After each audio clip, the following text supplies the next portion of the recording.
next name I want to present is actually a retail name in Poland. Of all countries, I think, Poland may be a little bit of a surprise, but I find the country to be fascinating. The company is Dino Polska. It's the fastest growing food retailer in the country, Poland. Poland has about 40 million people. It has a very interesting dynamic. Unlike many other fast-growing countries, Poland has not urbanized at the same rate, meaning people have stayed back in smaller towns and villages. Urbanization in Poland is only about 60% versus developed countries like US, UK, we are in the low to mid 80s, and even fast-growing developing countries have mid to high 70s. And so that's a quirk of the country. People stay back, and that sort of plays very well into the hands of Dino's management team. So what does Dino do? Well, as I said, it's a fast-growing retailer. The idea is fairly straightforward. The founder set up the company in '99. After selling a piece of it to a private equity firm, he bought it back and has been growing at a breakneck pace, setting up approximately 4,300 square feet box, rectangular box. That's the size of a Dino store. Has about 5,000 SKUs, and essentially what they offer is proximity to its customer base. They focus on 3,000 to 5,000 people. They call it a catchment area, and they set up these boxes in small towns of Poland and focus on 3,000 to 5,000 a store. Once a particular store starts attracting more than that, they set up another one just a few kilometers down the road. And they've been, as I said, growing at a breakneck pace. The 10-year compounded annual growth rate of the store base alone is about 38%.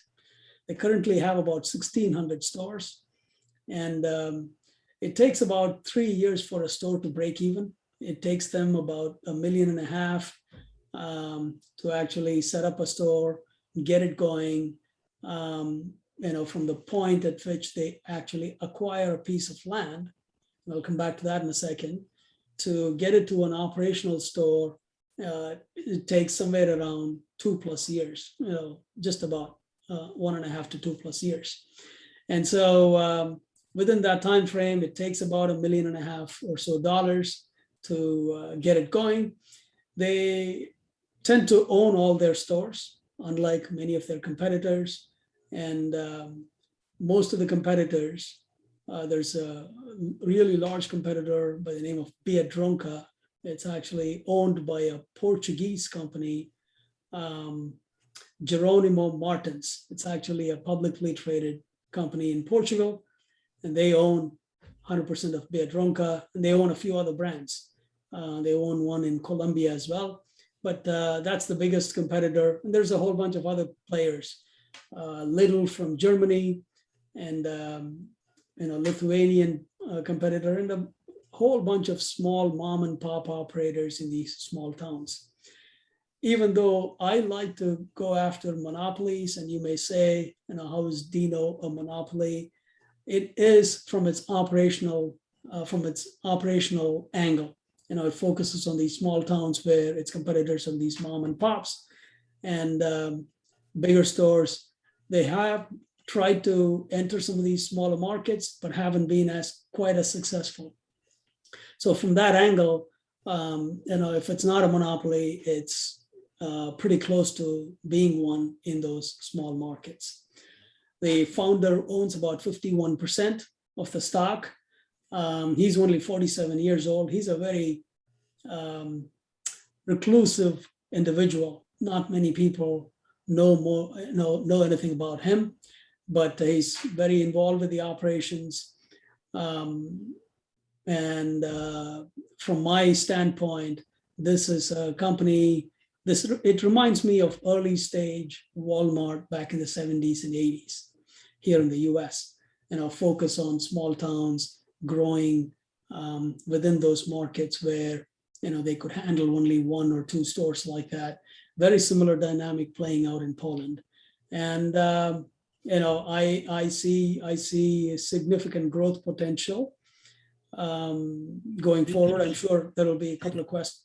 Yeah, can you build up some aspects of sort of, let's say, either return on incremental capital or growth, or how do you get to their historical growth? So at least we can get some insights into what the drivers are there and what you think are the drivers sustainable in terms of going forward? Yeah, so I've talked to the management team, and their internal goal is to put up 20% new stores every year. Mm-hmm. And the company actually started from the western part of the country, south, I would say, central west part of the country. And from there, they've been marching east. As you know, the western part of the country juts up against Germany, and the eastern part of the country juts up against Ukraine, Lithuania, and a few other poorer neighbors. And they've been marching east over the last, couple of decades now. And so the internal growth is to put up 20+%. The country is divided into 16 provinces. 2 in the west, in the central west portion, have about 12 stores per 100,000 people. And they believe, even in those, while the entire country put together has about 4.3 stores, Dino stores, that is, per 100,000 people. And so, just the pure math of growing that store base, getting it to approximately 10 to 12 stores per 100,000, gets them into the low to mid 20% growth per year. And they have done it over a long stretch of time. As we speak, they are sitting on the largest land bank ever in the company's history, which tells you a little bit about the growth that is ahead of them. And is all this growth internally funded? Are they take any debt or anything, or what's their approach to that? Yeah, first of all, they acquire land from these farmers in these, agricultural towns. Mm-hmm. And that's what they kind of translate into their store base.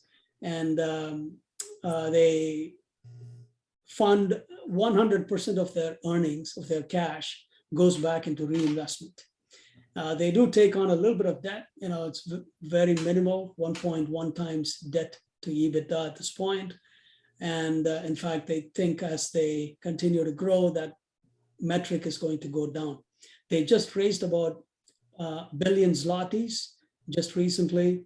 That is to fund their important source of differentiation, which is their own meat processing plant. Back in 2003, they acquired a meat processing plant, which has given them a significant edge, where they're able to deliver on a daily basis, fresh meat to all their stores. Pork is the most popular meat product in Poland. And these guys essentially deliver fresh meat to the stores on a regular basis. Biedronka, Lidl, many of the other bigger competitors, they offer meat, but most of them offer it in vacuum-packed, plastic-wrapped packages.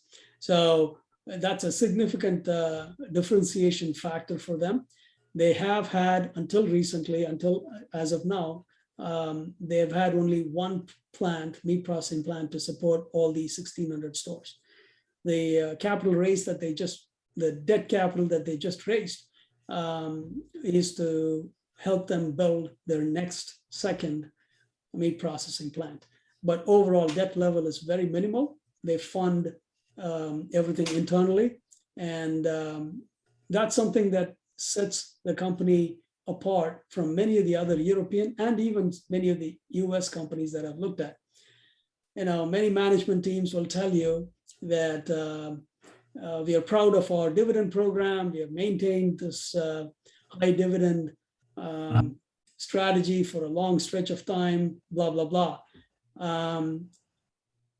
even Evolution has that same dynamic where they have a policy of returning 50% of their earnings back as dividend.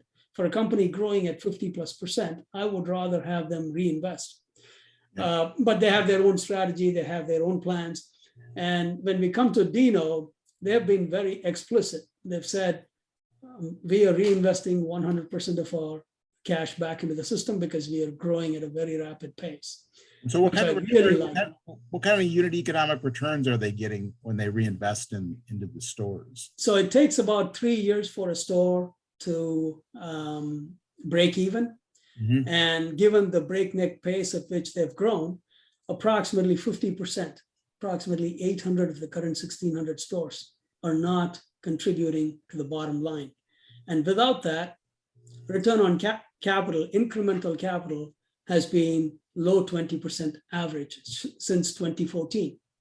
And as you can imagine, because of this big gravitational pull from the 50% of the stores that are not contributing, that metric is only going to improve meaningfully as time progresses. So, heavy reinvestment, incremental return being that high, I think that sort of leads to this high value creation or intrinsic value creation metric that I look for in all my names. Okay. So one last question, since this is a Polish equity and a lot of people, I don't think, invest a whole lot in Poland. How is the corporate governance in Poland, specifically in this case? What's your assessment of management and how they do stuff, and the incentives maybe further down the line above sort of the top guy that's running it? Yeah, as always, Keith, you have like 3 or 4 questions in that one I sentence, know, I'm sorry. but I'll address a couple of them. The CEO, the founder rather, he's the chairman of the supervisory board. He owns 51%. Nobody else has any equity. It's the policy. I own another Polish company, and they also have a similar policy where they don't necessarily distribute equity amongst the rest of the management team. So that sort of makes the compensation plan fairly straightforward. It's all cash based. Mm-hmm. And to address your governance question, Poland in 1990, when Lech Walesa, became the first president, soon after that, the finance minister came out with a big bang policy, open it up for competition, and ever since, the country has been a phenomenal success. Sitting in the West, we probably haven't had the opportunity to appreciate the kind of growth the country has put up. It's a consistent 4+% GDP growth rate until COVID hit.